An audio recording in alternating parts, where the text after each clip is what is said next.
Feeling cute? Might plot not one, but 2 books this weekend. A plot-A-PALOOZA, if you will. Want to join me?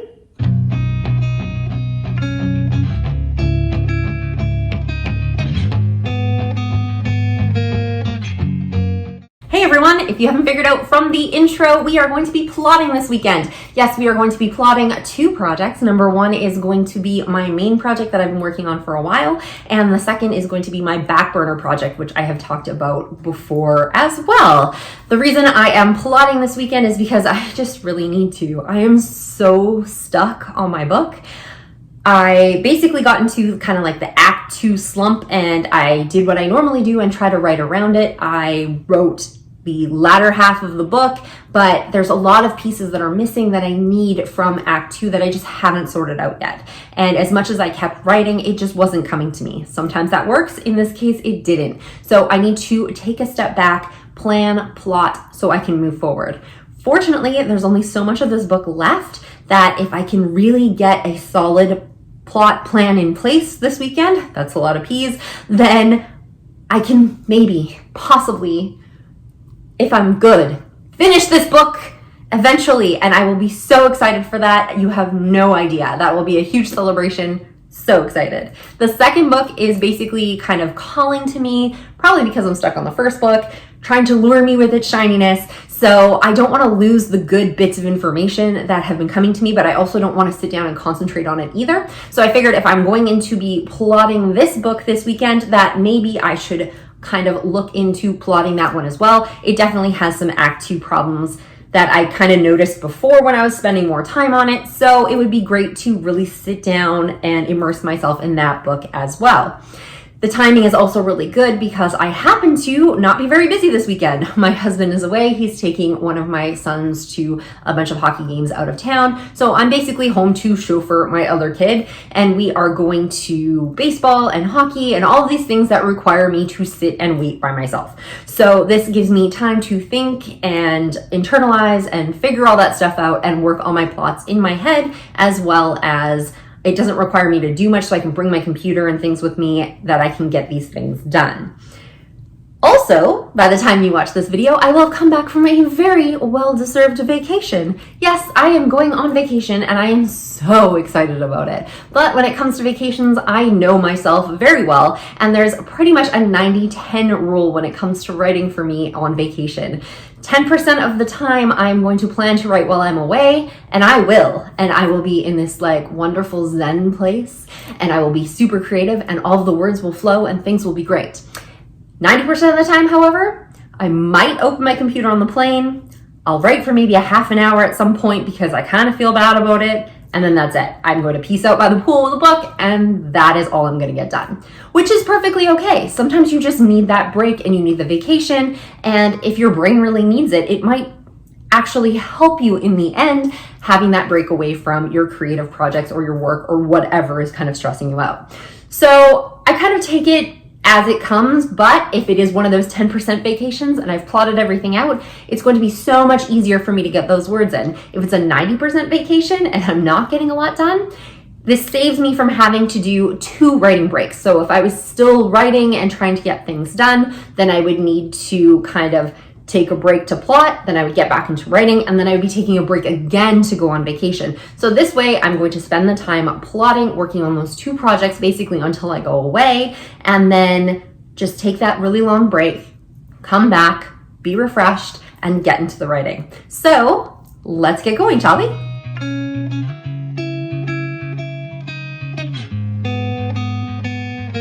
Hey there, so I've now had some dinner and just kind of chilled with the family a little bit. Now I'm back to work. As you can tell, it is definitely darker than when we were talking earlier, and I now have my hoodie on. It's so comfy. I absolutely love it. I got it just around Christmas time with like the Superman and Batman chibis on it. It's fantastic. Anyways, super cold here, so it just makes sense. I am working on my desktop computer. This is not something that I normally do. We usually have the desktop for our kids to do their work and stuff. It's an old computer, doesn't really work very well, but it definitely has Google Sheets on here, which is what I'm going to be using. And fortunately, the screen is like super, super big, so I can see all of my outlining all at once. And I'm going to be outlining in Google Sheets because I like to, if you've seen my videos, and number two, because a lot of the stuff I've already done is already in Google Sheets, so it just kind of makes sense, and I can flip back and forth between devices, whether I'm on my laptop, my phone, this computer, whatever. We are definitely an Apple family. Anyhow, how I'm doing things right now, first off, is I'm reading through the notes that I had, and it's really interesting of the things that I've completely forgotten that I had already thought of, which is great. And then I basically created a list of the scenes that I want to include or feel like they need to come in somewhere, which is what one of my problems is so far with this. I've kind of got an idea in my head of all the scenes that need to come, but they don't necessarily have a cohesive order in which they need to come in. So first off, that's kind of a problem because something should lead to the next, shouldn't lead to the next. If I can really slot them in wherever I want, they're not really a cohesive story. So that's something I need to work on to make them fit exactly where they need to be and figure out what that is. The other piece that I know that I was lacking is I've created these subplots and other threads and things that are going through the story, and I've kind of dropped them along the way. I've definitely picked them up at the end, but there's should be more of them, or at least peppered in throughout. And so I need to figure out exactly where those things are going to be. So what I'm doing is I'm basically creating a column for each of those subplots, putting in what I have and what I know so far. And then I'm actually using a technique I've never tried before. I saw it on the 20 books to 50K YouTube channel. If I remember, I'll put the link in the description box below if you want to check it out. But it was a video on moving backwards to go forwards. And the whole concept of that is kind of like a reverse snowflake method. If you know the snowflake method, you take a concept, then you kind of ask why, you answer those questions, and then create 3 more questions for each of those answers, and then that snowflakes out, and then you keep going until you have enough to fill it out.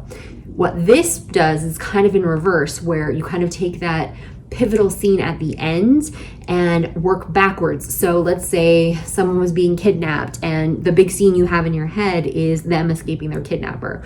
Well, what are the things that would have led to the scene? So even if we answer just those questions, like why they got kidnapped and who kidnapped them, let's say, that will give you some certain things that will give you more questions. So if it's their uncle that kidnapped them, well, why would their uncle need to kidnap them? What kind of person is their uncle? And you can work backwards that way. It also creates scenes that you need to use in the sense that there would need to be a scene of them escaping their captor, which we already kind of covered, and there would probably need to be a scene where they were kidnapped.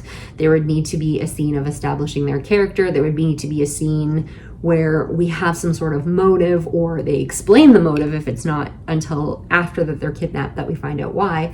So all of those scenes would need to happen or be at least alluded to for that to work. So that's kind of what I'm doing with each of these subplots. I'm putting in what I have, and once I get to the pieces at the end, for those things to happen, what are the things that I need to have in place, almost like dominoes, to make that come out. And then I'm going to basically braid them and take those and kind of weave them in between all the other things that are happening in the main plot. So that is what the biggest problem is. I know for Act 2, it's just really muddled. I know what needs to happen. I just don't know in what order. And clearly those things aren't strong enough if I don't know what order it's going to be in. So need to weave in my subplots, need to make it stronger. So that's definitely what I'm going to be working on right now.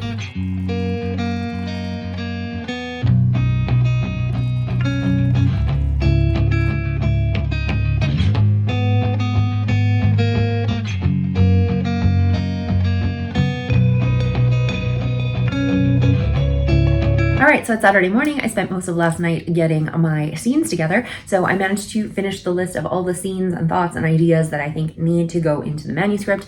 And then I had some time to go through the things I already kind of had in my outline for like the first act, the third act, and the bits and pieces that were kind of in the middle.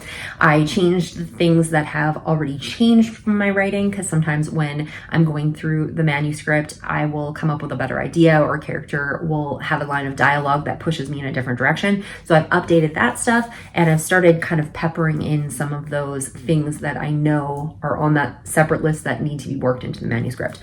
However, I have about 11 blank spaces, which represents about 11 chapters that I still need to come up with, and those are going to be made up of all the things on the list over here. But I think And I'm really worried about the fact that it seems like there's a lot of things still that need to go into the manuscript, but not that much space left to do it.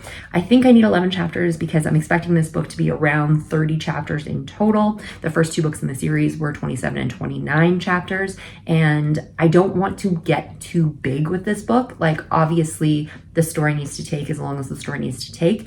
I've kind of established a price point for the series. The first book is a little bit shorter. The second book is about 6,000 to 7,000 words more than the first book. And so I was hoping that this third book, even though it's still a short novel, it's not considered a novella or anything, it's definitely shorter than my other works, but I was hoping it would be about 10,000 words more than the second book in the series. And then that would kind of be a sweet spot to go forward if I decide to add additional books in the series as well.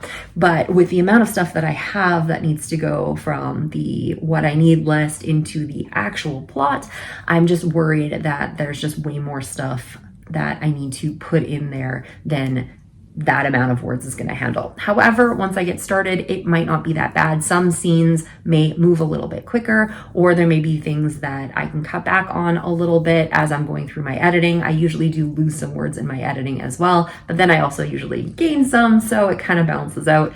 And maybe I can do things in a little bit different way. Not everything absolutely needs to be dramatized if it's just a small idea that I need to plant somewhere. So I'm going to go with what the story needs to be, and then we'll work from there once I have a first draft. I might surprise myself and get exactly where I need to be, but we'll see.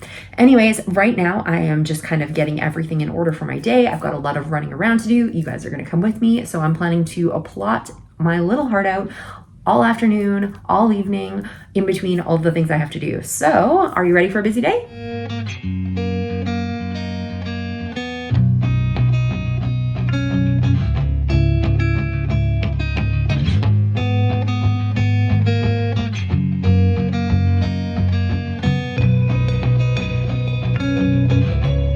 Hello everyone, it is bright and early on a Sunday morning, and my kid had some timekeeping shifts, so we were up and at one of the coldest rinks in the city, but fortunately he's doing really well, doesn't need a lot of my help, which is great. So I was able to pop back out to the car and go run some errands which needed to be done, so that's going to save me some time later, not taking that for my free time.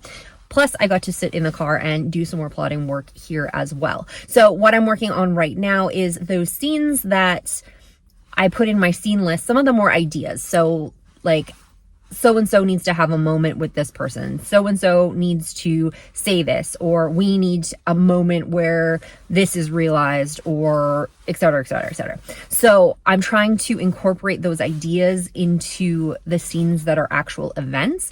First off, this should help me with my word count a little bit. And you obviously want your chapters to do more like double duty, triple duty, quadruple duty if you possibly can, right? Like you want them to develop character as well as move the plot along, as well as drop hints for the mystery and do all those kinds of things. So I'm basically trying to layer on and flesh out the scenes that I think that I need, and then I will slot them in exactly where I think they need to be in the plot. But those are coming a whole lot better than I thought they were going to be. And I think part of that is I had the story figured out a lot more than I gave myself credit for, but it was all just kind of jumbled up in my brain. So this is giving me the opportunity to like get that stuff out, put everything on paper, and then ideally when I go back to writing, I will print out the Excel document, and it might be several pages, and I can just follow along with that outline as I'm writing instead of doing it from memory, which is what I'd been doing, and clearly that wasn't working for me. So that's very exciting. Plus, I didn't get any footage of it, but when I was at baseball last night, I just kind of like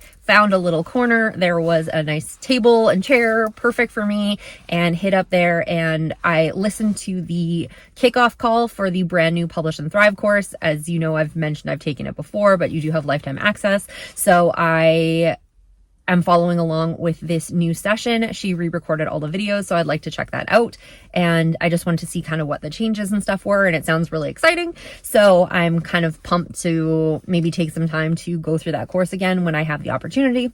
And while I was doing that, I was fleshing out those scenes like I was talking about. Plus, I started the list of the scenes for the second book that I was planning to plot this weekend. Obviously, I am running out of time to plot 2 full books, but I did think that this might creep into my week a little bit, and I think that's what's going to happen. But I started writing out these are the things that I think need to happen in the second book.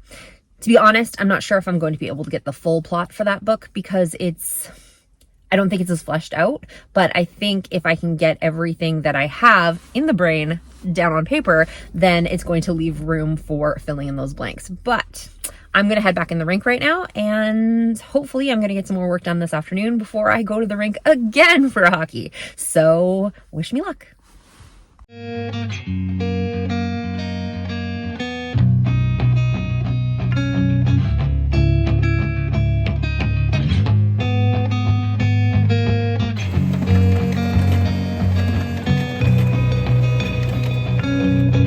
So I did it. I managed to plot both my projects. Excuse the eyeliner. I was filming some very villain era TikToks, so it's really, really dark. But I finished plotting the first one. There's a couple like little questions that are super minor within some of the chapters that I need to do, but it was enough that I could print it out and I can follow along, and it's a cohesive story from front to the back, and feels so good. And I can't wait actually to jump back in and get the writing done and get this project finished. For my second project, I took all of my scenes that I knew I needed to go in there. I have slotted them in to the story itself. I do have a couple little gaps, but those are things that I do want to spend some more time thinking about. I thought of trying to push myself to at least put something in that place right now. But the fact of the matter is, this isn't the book that I am generally working on. This is the side project, and it will be the main project should this first one get finished. So I am going to be okay with a couple little blanks. I have about 5 chapters out of the 35 that I'm expecting this to be that still need to kind of get wedged in and sorted out. And to be honest, I kind of have some ideas already. By putting everything else in place, my brain has started to percolate new ideas and get that stuff going. So by the time I finish writing this manuscript, I could already be done if I put that stuff in there as well. But I definitely plan to, before I start writing that next manuscript, sit down, take the time, and make sure I have plotted out everything that I possibly can. Clearly, this is something that works for me and works for my process. And I really have to just stop fighting who I am and just go with what works for my brain and realize that even this might not have been my process before. It's my process right now, and it may not be my process forever, but for the time being, this is what's working, and I just need to run with it. So thank you very much for joining me on this vlog, and happy writing. Hopefully the next time I check in with you guys, I'm going to have more words on the page, and we will get to finishing at least one project this year.